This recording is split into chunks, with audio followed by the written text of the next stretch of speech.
쿠팡이 2019년 실적을 발표를 했어요. 매출액이 64%가 증가를 했는데 우리가 바로 놀랄 부분은 영업 손실 규모입니다. 영업 손실이 원래 매출액이 증가함에 따라서 지속적으로 증가를 했었어요. 그런데 드디어 2019년에는 매출액이 증가함에 따라서 이 영업 손실이 줄어들었습니다. 증권사에서 추정하기를 2019년에도 이러한 영업 적자가 오히려 더 늘어날 것이라고 봤었어요. 그런데 2019년에 이 영업 적자가 줄어든 거죠. 국내에서 옥션과 그리고 G마켓을 통해서 이커머스 사업을 하고 있는 이베이 코리아 같은 경우 이 매출액이 지속적으로 증가하고 있습니다. 반면에 영업이익 같은 경우 2015년을 정점으로 줄어들고 있어요. 쿠팡과 같은 소셜 커머스 업체인 티몬과 위메프는 매출액이 지속적으로 증가하고 있긴 하지만 이 영업 적자가 지속되고 있습니다. 위메프는 이 영업 적자를 줄여나가다가 2019년에 매출액은 얼마 증가하지 못했지만 다시 영업 적자 규모가 2018년 대비해서 2배 정도 늘어났어요. 오프라인 유통업체 강자인 이마트 역시 매출액이 증가하고 있지만 영업이익이 2017년 대비해서 2019년에 이 영업이익이 4분의 1로 줄어들었습니다. 최근의 사태로 인해서 백화점과 대형마트의 매출액이 큰 폭으로 감소를 했어요. 반면에 온라인 매출 같은 경우 2월 달에 무려 36%나 증가를 했습니다. 당연히 이커머스 업체들의 결제액이 늘어났죠. 쿠팡 같은 경우 1월, 2월, 3월 시간이 지나면서 이 결제액이 계속해서 늘어났어요. 최근의 사태로 인한 수혜도 분명히 있었겠지만 이 사태의 여파가 덜했던 1월 달에도 이 결제액이 전년 대비해서 13% 성장한 것을 보면 이러한 성장세가 지속되고 있는 겁니다. 그냥 성장도 지속이 되고 있는 거죠. 반면에 이베이 코리아 같은 경우는 1월에 전년 동기 대비해서 역성장을 했어요. 2월 달에는 이 사태로 인한 수혜로 거래액이 증가하긴 했지만 3월 달에 2.9% 정도밖에 성장을 하지 못했어요. 이렇게 쿠팡의 결제액이 늘어나다 보니까 2020년에 이커머스 시장에서 점유율이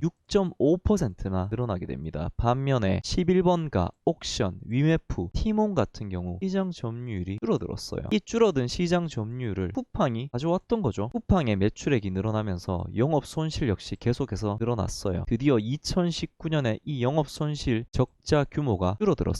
2018년만 하더라도 매출액이 2016년보다 많았음에도 불구하고 이 매출 총이익이 오히려 더 적었어요. 그런데 2019년에는 이 매출 총이익이 1조 원이나 늘어났어요. 이 판관비는 매출액만큼 늘어나지 않음에 따라서 이 판관 비율이 줄어들고 있습니다. 비용단에서 가장 많은 비중을 차지하는 게 상품 매입액과 인건비예요. 2015년부터 18년까지 이 비중이 80%였는데 72%로 줄어들었어요. 인건비 역시 매출액 증가율보다 인건비의 증가율이 둔화가 되면서 이 비중이 줄어들고 있습니다. 실제 2019년에 매출액은 64%가 늘어났지만 이 인건비의 증가율은 40%에 그쳤어요. 쿠팡의 매출액은 크게 상품 매출과 수수료 매출로 나눠지게 됩니다. 상품 매출 같은 경우는 쿠팡이 제품을 삽니다. 그 다음에 소비자에게 판매해서 거두는 매출이 바로 상품 매출이고, 수수료 매출은 크게 세 가지가 있어요. 광고 매출은 어떤 거냐? 아니 쿠팡이 웬 광고 매출이냐 하실 수 있는데, 라면을 검색을 합니다. 그러면 가장 상단에 광고라고 뜨면서 이 라면과 관계된 판매자의 판매 물품이 이렇게 뜨게 됩니다. 이 사람은 어떻게 이렇게 가장 상단에 뜨게 되느냐? 쿠팡에게 광고비를 일정 지급을 하고 가장 노출이 잘 되는 이 상단에 자기의 상품을 노출시킨 거죠. 판매자에게 이 대가로 받은 광고비가 이 바로 광고 매출이에요. 상품 판매 중개 수수료는 쿠팡에 입점한 판매자로부터 매출액의 일부를 수수료로 받게 됩니다. 이 부분이 바로 상품 판매 중개 수료고, 멤버십 수료는 로켓 와우 클럽이라고 해서 18년 10월부터 이 멤버십을 런칭을 했어요. 1호부터 받는 일정액의 회비가 바로 이 멤버십 수료입니다. 수수료 매출 같은 경우는 매출 원가가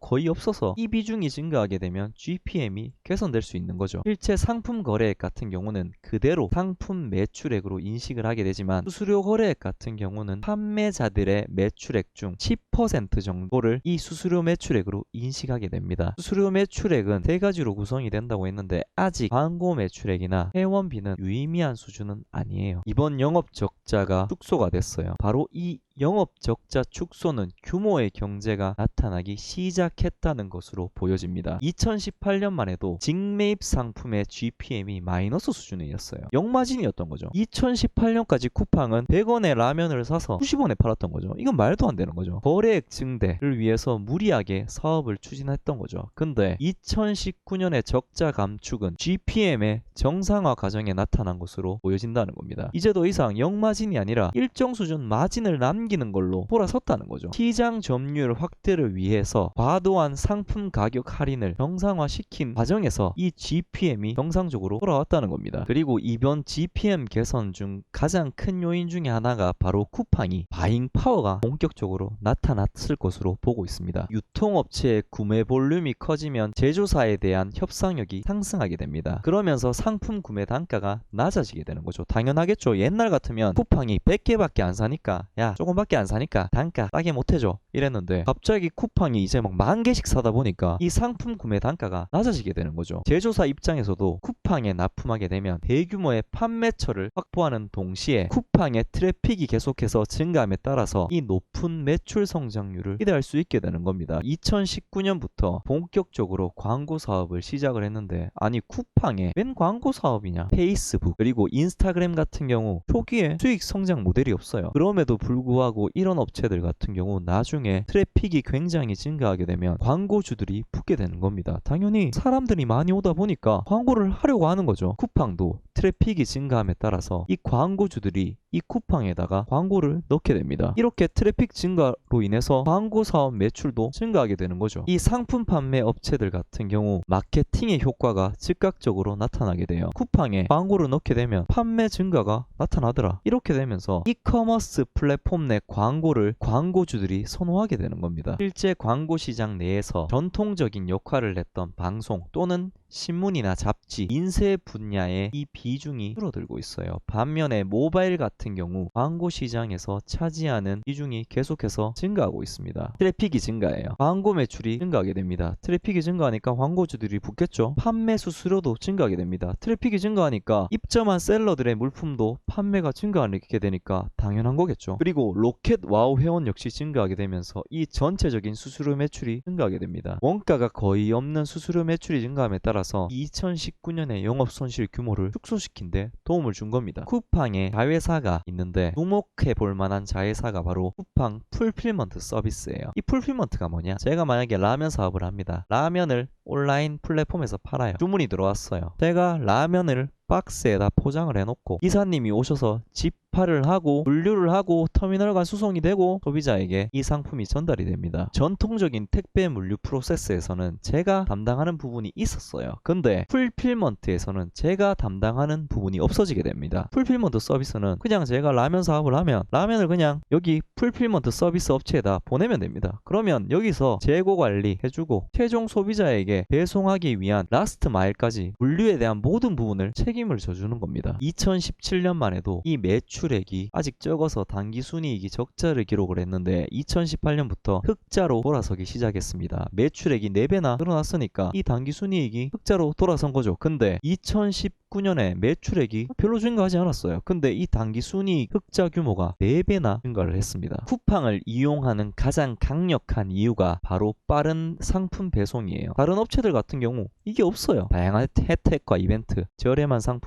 상품인데 쿠팡을 이용하는 독보적인 이유가 바로 이겁니다. 아마존 이용자들도 이 아마존에서 쇼핑을 하는 이유 탑3 중에 빠른 배송을 꼽고 있어요. 아마존이 아마존 프라임이라는 멤버십 서비스를 내놨어요. 쿠팡 역시 2018년 10월부터 멤버십 서비스를 내놨어요. 쿠팡의 로켓 배송센터 개수 추이가 계속해서 증가하고 있습니다. 규모의 경제를 통한 바잉 파워 효과가 나타났어요. 구매 단가가 낮아진 거죠. 트래픽 증가로 인한 수수료 매출 증가가 나타났습니다. 편리한 풀필먼트 서비스가 정착이 되고 있어요. 흑자 전환을 했죠. 로켓 배송센터가 증가를 했어요. 이 무료 배송을 할 수 있는 범위가 넓어진 거죠. 이 무료 배송을 원하는 로켓 와우 회원이 이 로켓 배송 센터가 증가함에 따라서 로켓 와우 회원 역시 증가를 하게 됩니다. 계속해서 이러한 선순환 효과가 나타나게 되는 겁니다. 이 회원이 증가하게 되고 물품도 더 많이 구입하게 됩니다. 그러면 다시 규모의 경제를 통한 바잉 파워 효과가 계속해서 더 강력해지는 거죠. 트래픽이 증가합니다. 수수료 매출 증가해요. 로켓 배송 센터가 더 늘어납니다. 그러면 로켓 와우가 또 증가합니다. 그러면 또 트래픽이 증가합니다. 계속해서 이러한 선순환 증가가 나타나게 되는 겁니다. 아마존이 몇 년간의 영업 적자를 기록하다가 2002년에 흑자 전환을 하고 계속해서 실적이 우상향을 했어요. 쿠팡 역시 몇 년간 영업 적자를 기록하고 있다가 2019년에 드디어 영업 손실이 줄어들었어요. 아마존이 과거에 그랬던 것처럼 쿠팡 역시 규모의 경제를 통해서 영업이익이 흑자로 돌아설 수 있다는 희망을 조금이라도 보여준 게 바로 2019년 실적입니다. 대규모 투자가 여전히 현재 진행 중이에요. 영업 적자 수준과 현금 흐름이 아직 안심하기엔 일러요. 1분기에도 2,500억 이상 자금을 조달을 했습니다. 하지만 연간 실적을 통해서 규모의 경제 실현 가능성을 보여줬어요. 바잉 파워가 상승하면서 GPM 개선이 추가로 나타날 수 있다면 수익성 역시 선순환 구조에 진입할 수 있을 것으로 보여집니다. 쿠팡이 적자 규모를 축소함에 따라서 기존의 전통 오프라인 유통업체들의 대응이 더 급해질 수밖에 없게 됐어요. 이마트나 롯데 같은 경우 해외 사업 확장으로 인해서 이 어려움을 겪었어요. 게다가 최근에 비대면 소비가 증가하면서 부담이 되고 있습니다. 이번 쿠팡의 영업 적자 축소는 중장기적으로 오프라인 유통업체들에게 큰 고민거리가 될 가능성이 높아 보여요. 온라인 업체들의 고민도 깊어질 것 같습니다. 티몬이나 UMF 같은 경우 외형 성장을 하면 돼요. 영업 적자 신경 안 써도 돼요. 왜냐? 영업 적자를 통해서 자본 감소가 되더라도 언젠가는 치킨 게임의 승자가 되어서 수익성을 개선시킬 수 있다는 생각이 지배적이었어요. 이를 통해서 자본의 유치를 계속해서 할 수 있었습니다. 그런데 이제 온라인 시장의 비중이 높아져 있습니다. 과거와 같은 높은 성장률을 기록할 수 없는 거죠. 최근의 사태로 인해서 추가적인 자본 확충이 과거보다는 어려워질 것 같아요. 매출 성장보다는 수익성 개선이 이루어지고 실질적인 수익을 거두는 업체들을 중심으로 돌아갈 것 같습니다. 이번 적자 규모 조를 통해서 소프트뱅크 등으로부터 추가 투자 가능성을 높였어요. 만약에 소프트뱅크가 1조 원 내외의 추가 투자를 집행한다면 이제 경쟁의 의미가 무색해질 것 같아요. 쿠팡이 시장을 독식할 가능성이 높아진다는 거죠. 증권사에서는 이제 2023년 정도가 되면 쿠팡이 영업이익을 흑자를 달성할 수 있을 것으로 보는 의견도 나오고 있습니다. 반면에 내년에도 영업 적자가 여전할 것이다 라는 시각도 아마존이 미국 시장에서 50%에 가까운 시장 점유율을 차지하고 있어요. 미국 시장에서만 작년에 8.5조 원의 영업이익을 올렸습니다. 반면에 쿠팡은 아직 24%의 시장 점유율로도 영업이익이 적자를 기록할 수도 있다는 가능성이 나오는 것으로 볼 때 이 점유율을 더 높여 나가야 돼요. 이제 온라인 시장 침투율이 어느 정도 한계에 와 있습니다. 거의 40%가 넘었고 이제 과거보다 성장이 둔화될 것 같아요. 온라인 시장이 이 소매 시장 전체를 완전히 대체하기는 불가능하기 때문이죠. 작년에도 8천억 정도의 자금을 조달했고 2018년에도 6천억 원 그리고 올해 1분기에도 2,500억 정도의 자금을 조달했어요. 그렇게 해서 계속해서 살아남고 있는 건데 원래 소프트뱅크가 이 최초의 쿠팡에 10억 달러를 투자했었어요. 이 지분을 비전펀드에 넘기게 됩니다. 비전펀드가 이 지분을 받으면서 추가적으로 쿠팡에 20억 달러를 투자를 했어요. 30억 불을 투자를 받았는데 이 일본의 소프트뱅크가 지금 굉장히 어려움에 처해 있습니다. 작년에 최대 15조 원의 영업 적자를 기록했어요. 소프트뱅크가 기존에 하고 있는 사업이 어려워진 게 아니라 비전펀드의 손실이 커지면서 영업 적자를 기록하게 된 겁니다. 주력 투자처 중 하나였던 위워크가 실적 악화로 인해서 상장이 지연이 됐어요. 작년에 30억 달러의 추가 투자를 결정을 했다가 철회를 했습니다. 19년 회계년도에 15조 원 정도의 영업 적자가 예상된다고 했는데 이 중에 비전펀드가 20조 원의 적자를 보면서 전체 실적을 악화시켰어요. 2018년만 하더라도 25조 원 정도의 영업이익을 올렸었는데 이게 1년 만에 완전